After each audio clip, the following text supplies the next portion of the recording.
rumah tahfiz binaan pemerintah Kota Solo. 50, Pak. Ini di luar dari rumah tahfiz sekolah. Sekolah-sekolah berseluruh pemerintahan berumah. Dan itu menjadi semangat anak-anak kita pun, masyarakat kita pun yang mampu, ada yang menghibahkan rumahnya untuk dijadikan rumah tahfiz ini, Pak. Sehingga target capaian kita menjadikan Solo gudang hafiz Al-Quran, insya Allah lebih cepat dari yang kita rencanakan. Dibuktikan di RTP pada panjang tahun lalu, Pak. Biasanya untuk hafiz Al-Quran itu kalau kita mau jujur, kita mampu keluar badan mencari duit sana kita di daerah tetangga. Ini tidak, Pak. Lah kelebihan gitu. Itu jujur, Pak. Harus kita jujur kita. Apa buktinya bahwa kita sudah berhasil? Nah, jadi pertanyaannya kenapa kita buat program menjadikan Solo gudang hafiz Al-Quran?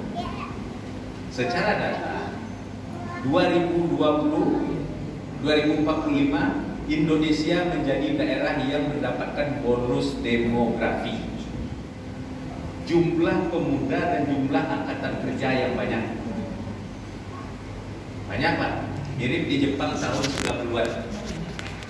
Jadi jumlah anak-anak muda pun lebih banyak daripada kita yang tua-tua. Anak tua yang tua seketik tinggal.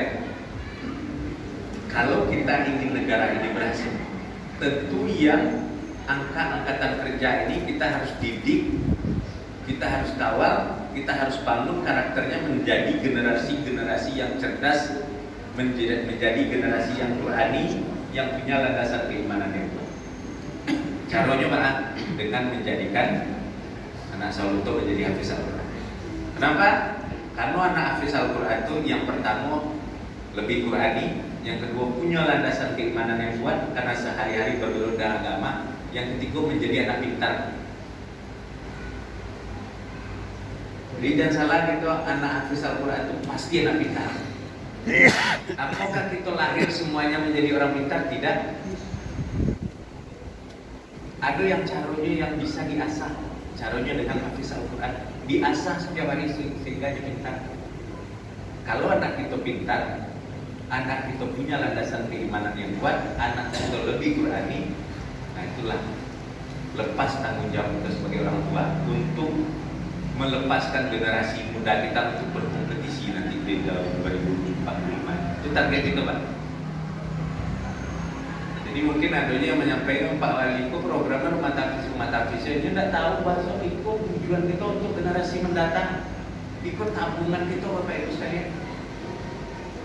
Kita minat apa-apa secara kecerdasan kita lebih cerdas, tetapi karena ilmu agama kita terakhir ini agak berkurang kita pelajari, pendidikan karakter kita, sehingga kita kekurangan tokoh ini.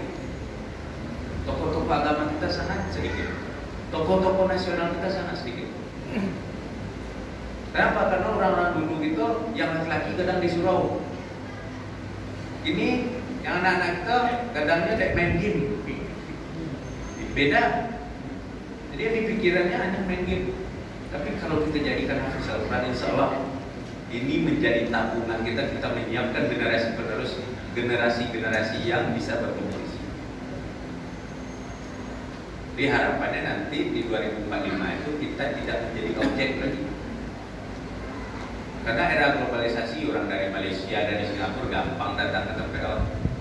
Kalau dia punya kemampuan, dia punya kapital, punya modal, kita menjadi objek. Kita menjadi buruh di negeri kita sendiri. Kita harus pikirkan ini jangka panjang Bapak Ibu sekalian. Jadi itu program yang kita buat. Program-program lain di bidang pembangunan kami laporan insya Allah berjalan dengan baik.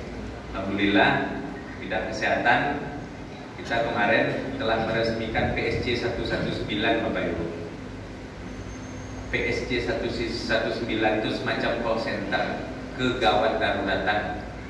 Jadi kalau ada dosa anak kita yang sakit mendadak tak bisa mengapa-apa, silakan telepon 119, petugas akan datang dengan ambulan full spec datang ke rumah kita. Mirip di Amerika, Pak. Di Solo itu lalu ini kita resmikan Desember 2022 kemarin. Apa gunung kita buat itu untuk mempermudah urus anak kita di Lumindai. Kami jago Pak, tahun ini kita siapkan 6 bulan untuk Lumindai. Karena mempermudah akses. Kemudian masyarakat kita daftarkan ke BPJS Pak. Dulu waktu aku masuk pertama 2018 di pemerintah Kota Sawalunto, masyarakat Sawalunto yang punya kartu BPJS hanya 48%. Berarti kurang separuh. Dan artinya dengan yang separuh tersebut, kalau ada resiko sakit, dia tidak siap. Kalaupun siap, mungkin kalau kita di kampung, kalau sakitnya mungkin sakit ringan, mungkin tidak berat bebannya.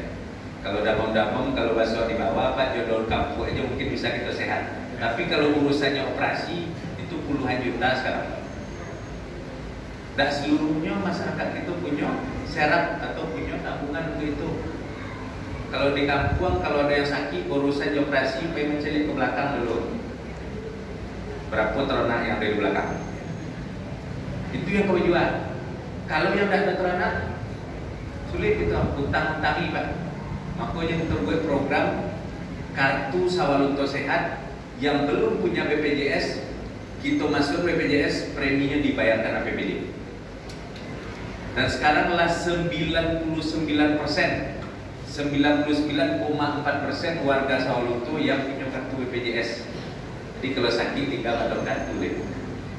Dan insya Allah pada tanggal 14 Maret 2024 besok kita akan diundang oleh Presiden, termasuk daerah yang sudah UHC, Universal Health Coverage, yang sudah tercover jaminan kesehatannya. Sawalunto termasuk dalam hal itu. Berapa miliar kita mengeluarkan uang setahun? Sekitar 9,6 miliar. Banyak Pak? Tidak banyak. Karena uang APBD itu gunanya untuk masyarakat. Tidak banyak. Kenapa kita berpikir itu? Oh jalan prioritas Pak Wali, tetap prioritas, tetapi kesehatan jauh lebih prioritas. Koridor prioritas, tetap prioritas, tetapi rumah tahfiz jauh lebih prioritas. Jadi itu skala prioritas. Alhamdulillah itulah punya PSC. Kemudian di bidang pendidikan kita berjalan dengan baik. Ada satu yang membanggakan. Walaupun anak-anak Sawalunto dimanapun berkuliah kita beri reward namanya. Lihat dulu anak Sawalunto yang kuliah di perguruan tinggi yang terakreditasi A dan B dimanapun kita beri reward. Lihat dulu anak Sawalunto yang kuliah tiap semesternya IPK-nya di atas 3,1 kita berikan reward. Apa gunanya untuk mendukung masyarakat? Karena memuliakan anak itu berat, biaya berat. Dan tidak seluruhnya masyarakat kita mampu. Kita berikan reward itu, alhamdulillah angka rata-rata lama sekolah kita meningkat pada tahun ini. Dan juga yang paling membanggakan tahun 2022 kemarin itulah punya kampus. Nah, ke sejarah keinginan dari pendahulu-pendahulu kita, sebuah kota kecil yang tidak banyak dikunjungi orang, ini kita punya kampus. Kita bekerja sama dengan Universitas Negeri Padang. Ini adalah salah satu universitas terbesar di Sumatera sekarang dengan jumlah mahasiswa lebih kurang 47 orang. Jadi kampus yang kita buat di Sawalunto itu bukan kampus ecek-ecek, bukan kampus asal-asalan, tapi kampus Universitas Negeri Padang. Kita hibahkan tanah sebanyak 5 hektar lebih dan kita buat bangunan. Nah, kemarin kita sudah serahkan. Targetnya nanti yang pertama anak Sawalunto kuliahnya tak kadang biaya elek. Kalau dulu ke Padang biaya uang kos, biaya makan habis P3 1 juta sebulan. Sekarang kalau anak Sawalunto ingin kuliah cariannya undang-undang dulu aja. Kalau sampai jadi kadi, sampai jadi kadi lah.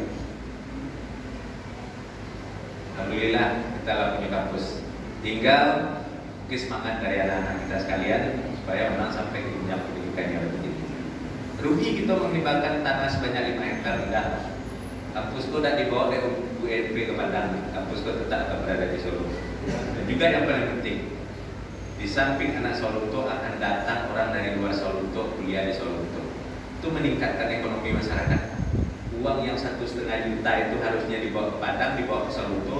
Kalau 1.000 orang saja mahasiswanya berputar uang 1,5 miliar sebulan di Kecamatan Berangi nanti. Jadi bertahap Bapak Ibu sekalian program-program yang kita lakukan, dan di Mukojo kita sedang membangun sentra IKM. Insya Allah kita resmikan pada bulan Maret ini. Sentra IKM ini adalah dalam rangka membantu UMKM yang ada di Kota Soluto khusus untuk makanan, untuk memproduksi barang-barang. Karena biasa UMKM itu banyak yang belum punya peralatan yang lengkap. Kita sudah bangun gedung dan peralatan senilai 27 miliar untuk membuat UMKM kita itu lebih profesional. Jadi barang-barang yang dibuat itu bisa berstandar dan bisa berkompetisi. Itu yang kita lakukan. Kenapa itu kita buat Bapak Ibu sekalian? Yang pertama, kita sebagai daerah pariwisata. Pandemi sudah selesai, orang akan berdatangan kembali. Kalau dulu orang pun tidak datang, 3 tahun terakhir tidak ada orang ke Soluto karena pandemi Covid. Ini oranglah berdatangan kembali ke Soluto. Apalagi kereta hitam telah launching kembali. Hari Senin kemarin kita naik kereta Bapak Ibu sekalian dan diresmikan oleh Pak Menteri Pak Erick Thohir. Sengaja beliau datang ke Soluto karena untuk mengaktifkan kereta itu Pak tak pakai uang negara. Aku hadir bertemu dengan Pak Menteri Pak Erick Thohir pada waktu itu tahun 2021 kata beliau. Cerita ke beliau panjang lebar. Kami Soluto itu sebagai kota warisan dunia Pak. Kami harus menjaga aset-aset, tapi kami tidak dapat manfaat menjaga, merawat dan melestarikan. Kalau dari 3 hal itu uang keluar sadoyo Pak. Menjaga, merawat, melestarikan itu tinggal 2 aja sadoyo. Jadi masuknya ada Pak Menteri. Pak Erick itu kan orang ekonomi, pengusaha. Oke, kita hidupkan kereta api. Kalau hidupkan kereta api pakai uang APBN kan nunggu lama Pak. Setahun lagi baru kita perbaiki. Tidak perlu uang APBN. Dikumpulkannya 3 BUMN. Dia sampaikan, saya butuh uang 20 miliar untuk menghidupkan kereta api Soluto. Jadi dari CSR 3 BUMN, Kimia Farma, Pupuk Indonesia, dan Bio Farma, 3 perusahaan itu. Alhamdulillah hidup kereta api dari Soluto sampai Balikpapan. Target kita tahun ini juga sampai ke Selungkang, dan di Selungkang tahun ini kita membuatkan sentra IKM tenun. Nah, mudah-mudahan orang datang ke Selungkang itu bukan hanya sekedar membeli tenun, tetapi mulai dari melihat proses tenun nanti. Prosesnya dibuat, setelah dibuat baru dibeli. Nah itu mungkin akan bertambah ke Soluto. Cuma orang bertambah ke Soluto itu harus mengambil manfaat, itu harus siapkan UMKM kita. Makanya kita siapkan sentra UMKM. Kemudian di bidang pengurusan administrasi pemerintahan dan perizinan kita telah membuat mall pelayanan publik di Simpang 3 Marekelaban. Itu apapun lah bisa diurus gini Pak. Ngurus paspor, pergi umroh. Dulu orang Soluto, orang Sumatera Barat hanya 2 tempatnya Pak. Kalau tidak ke Padang, kalau tidak Bukit Tinggi ke imigrasi. Sekarang lah bisa ke Soluto. Orang Damastraya ngurus paspornya Soluto nih Pak. Orang Solo Selatan ngurus paspor Soluto. Nah itu menjadi daerah tujuan kita. Alhamdulillah walaupun memang belum tiap hari, masih sekali 2 minggu, tetapi setidak-tidaknya dunsana kita yang dari Soluto dan daerah sekitar Soluto lah mudah pengurusan. Apapun bentuk perizinan lah kita siapkan di mall pelayanan publik. Itu Bapak Ibu sekalian. Kemudian infrastruktur tahun ini kita mungkin mulai kepada target melebarkan jalan. Jalan kita dari Simpang Kupang sampai ke Lubinda itu kita mulai melakukan pelebaran. Dan insya Allah kita cicil tahun ini akan kita lebarkan sebanyak 10 miliar, sehingga tapi memang tidak selesai terlebar. 10 miliar itu kalau untuk jalan masih kecil, tapi setidak-tidaknya kita sudah mulai. Targetnya nanti ini sampai ke Lubinda. Tapi apa dikata Bapak Ibu sekalian, itu kan rencana. Cuma jabatannya mulai terlanjur mendekati habis. Sampai juga tidak boleh. Jadi yang mau dilantik itu bulan September 2018 itu. Secara aturan pemerintahan SK-nya 5 tahun dan akan berakhir pada September 2023 ini. Dan kita berharap akan ada pilkada 2024, tetapi masa itu akan ada PJ. Kita berharap PJ yang dilantik itu adalah orang-orang yang juga cinta dan tahu tentang Solo Lunto, yang bisa melanjutkan program-program kita yang terbengkalai. Karena apa yang kita lakukan pada hari ini masih jauh dari sempurna. Masih jauh dari sempurna. 5 tahun masa jabatan Ambo, Bapak Ibu sekalian, 2 tahun kita diuji dengan adanya pandemi. Tidak bisa menganga-manga perbaikan. Tidak bisa menganga-manga. Basobok jodoh sana aja tidak bisa, ada muncul ditutui depan. Jadi orang sombong ada. Kalau bersalam kita biasa salam, ada cipika-cipiki. Kalau kau bentuk dan Cino bersalam aja, kau aja jadi jauh. Pandemi mengganggu kita. Tapi sekarang pandemi sudah melandai, kita kejar lagi, kita tinggal lagi. Jadi itu Bapak Ibu sekalian sekedar laporan. Dan terakhir, prestasi-prestasi yang kita dapatkan, tentu tugas kita sebagai pemerintah bagaimana Solo Lunto itu menjadi kota yang nyaman untuk ditinggali. Alhamdulillah target itu mulai tercapai. Dari data keamanan, Solo Lunto itu menjadi kota yang tempat yang nyaman untuk ditinggali, dengan kejadian-kejadian kriminal kita paling rendah di Sumatera Barat. Kemudian kita daerah yang termasuk daerah yang diakui secara nasional sekarang, diakui makmur. Jadi di Solo Lunto itu tidak banyak orang kaya urban, tetapi orang miskinnya terkecil se-Indonesia. Jadi dari 514 kabupaten kota yang ada di Indonesia, Sawalunto jumlah penduduk miskinnya terkecil. Itulah 2 tahun berturut-turut kita dapatkan. Makanya kemarin kita dapat penghargaan dari Barang TV sebagai best leader untuk penanganan kemiskinan. Kenapa itu bisa terjadi? Ini terjadi adalah berkat kerjasama semua pihak. Sama yang disampaikan Pak Haji. Apakah wali kotanya hebat? Enggak. Tetapi karena dukungan masyarakat. Karena membangun itu tidak bisa sendiri, berkat dukungan kita semua. Dan juga terakhir, mungkin dari apa-apa yang kita dapatkan pada hari ini, kami juga menyampaikan permohonan maaf karena belum seluruh keinginan-keinginan kita itu tercapai. Belum seluruh kita mendapat kepuasan dengan apa yang kita lakukan. Dan kami menyampaikan permohonan maaf terhadap hal ini. Dan mudah-mudahan sampai akhir masa jabatan, seluruh janji-janji kita dalam masa kampanye yang selama ini terbengkalai, kita akan teruskan.